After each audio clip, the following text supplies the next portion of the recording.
All right, so we're going to be looking at proving lines are parallel. Now, if you think back to last lesson, you actually, you were given that lines are parallel and you were proving corresponding angles, alternate interior angles, alternate exterior angles, and same side interior angles.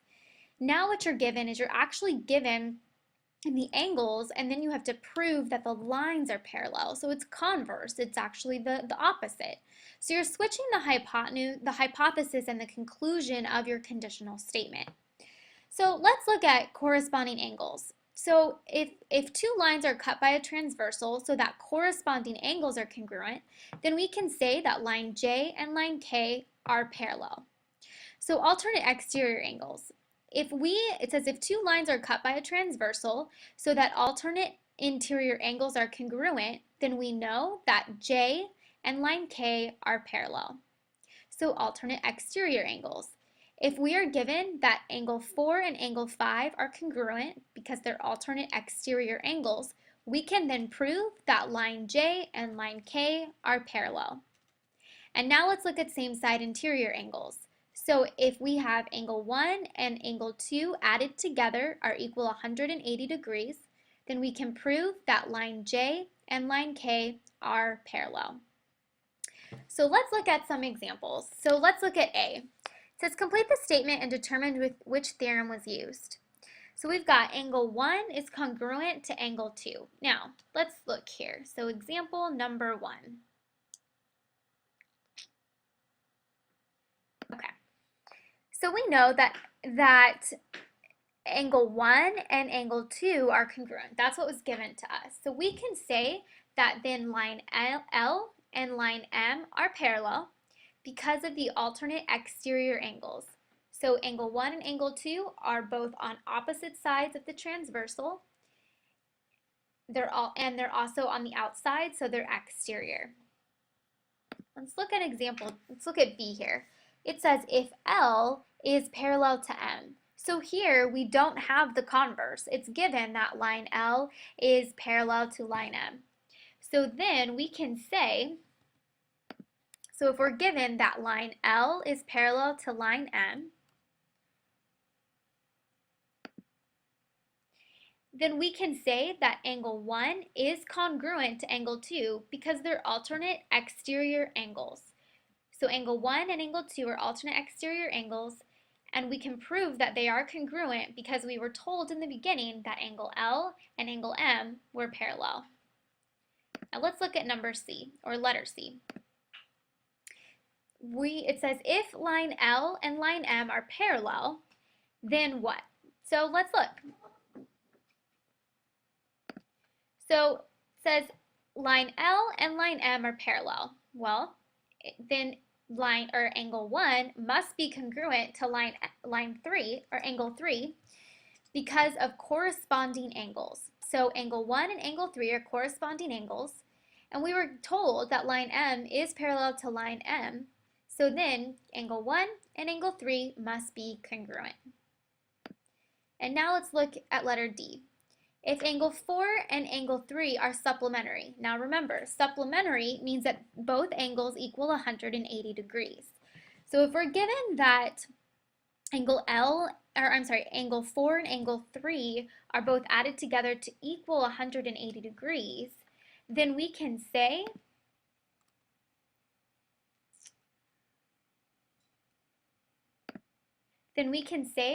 that line L and line M are parallel because of same side interior angles. So angle 4 and angle 3 are on the same side, they're on the inside, so they're same side interior angles, and we can say that they are equal to 180 degrees because line L and line M are parallel. Now let's look at some actual examples. So let's look at example number 2. It says, find the value of x that makes line J parallel to line K. So let's look. So we need to prove that J and K, well, we're already given that J and K are parallel. So how can we prove that x and 4x are equal to 180 degrees? So the first thing we have to do is name the theorem. So the theorem is same side interior angles. So again, they're on the same side of the transversal and they're on the inside. So same side interior angles we know are equal to 180 degrees. So we just go ahead and set that up. X plus 4x is 180 degrees. Then we're going to combine like terms. So x plus 4x is 5x. We go ahead and divide by 5 because we want x by itself, so divide by 5. 5 divided by 180 is 36. So x is 36. Now we're told that x plus 4x has to equal 180 degrees. So let's check. X is equal to 36. So x plus 4x. So let's write this out. X plus 4x. And we're told that x, or we found that x is 36. So 36 plus 4 times 36.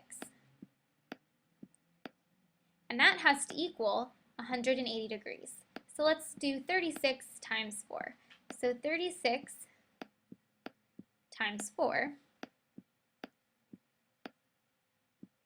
is 24, and then 4 times 3 is 12, plus 2 is 144. So 36 plus 144, we want that to equal 180 degrees. So 144 plus 36 is equal to 4 plus 6 is 10, 3 plus 4 is 7, plus 8 is 8, and then we bring down our 1. So 180 degrees. So yep, that is correct. So we can say that 36, which is x, plugged into x plus 4x is 180 degrees. So we can say that line J is parallel to line K based off of same side interior angles. All right, so now let's look at example number 4. So it says, find the value of x that makes M parallel to N. So first off, let's look and see what type of angles we have. We have, well, they're both on the inside and they're on opposite sides. So we have alternate interior angles. And we know that alternate interior angles are equal to each other. So we have to set that up. So 2x plus 1 equals 3x minus 5. So now we're just going to go ahead and combine like terms. So we're going to subtract 2x from both sides, and we get 1 equals x minus 5. Then we're going to add 5 to both sides, and we get x equals 6. So let's plug x back in to see if we're correct. All right, so let's look over here.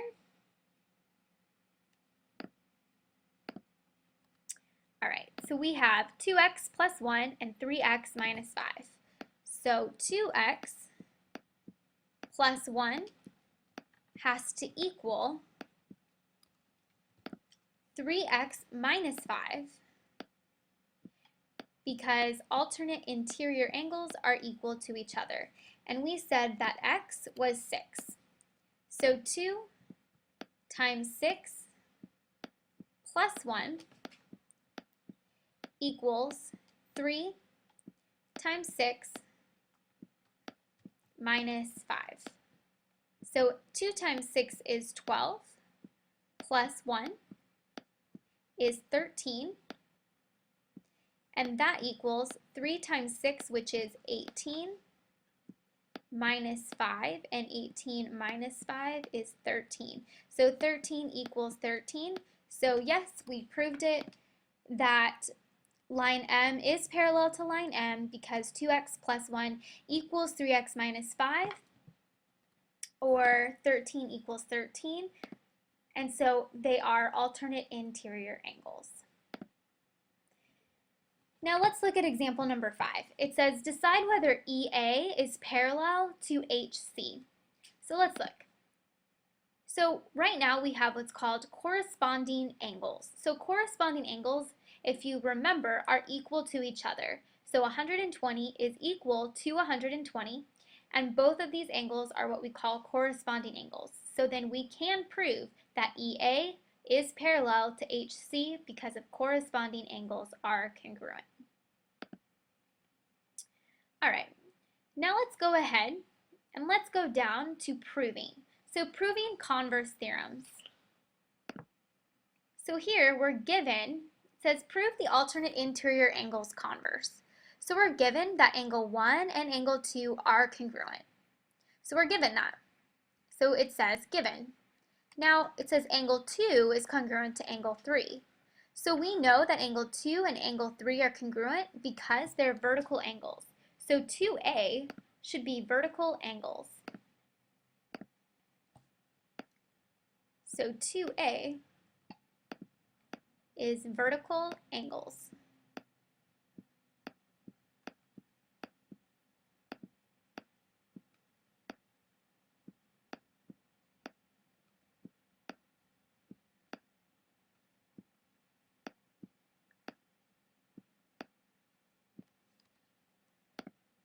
Now, angle 1 is congruent to angle 3 because angle 1 and angle 3 are corresponding angles. So angle 1 and angle 3 are congruent based off of corresponding angles. So 3B is corresponding angles. So corresponding angles.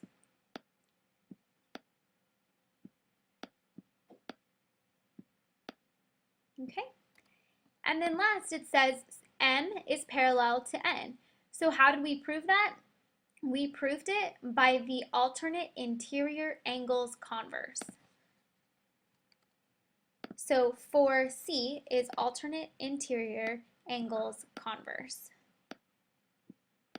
So alternate interior angles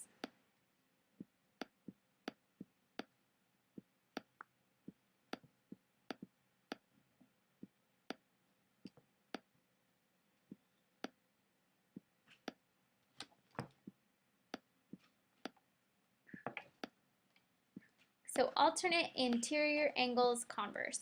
So let's look at that. Why didn't we just do alternate interior angles? And we didn't just do alternate interior angles because we're actually proving that M is parallel to N. And when you have to prove that M is parallel to N, we have to use the converse. If we were trying to prove that angle 1 and angle 2 were alternate interior angles, we wouldn't add the converse. But because we're trying to prove that M is parallel to N, we use the converse.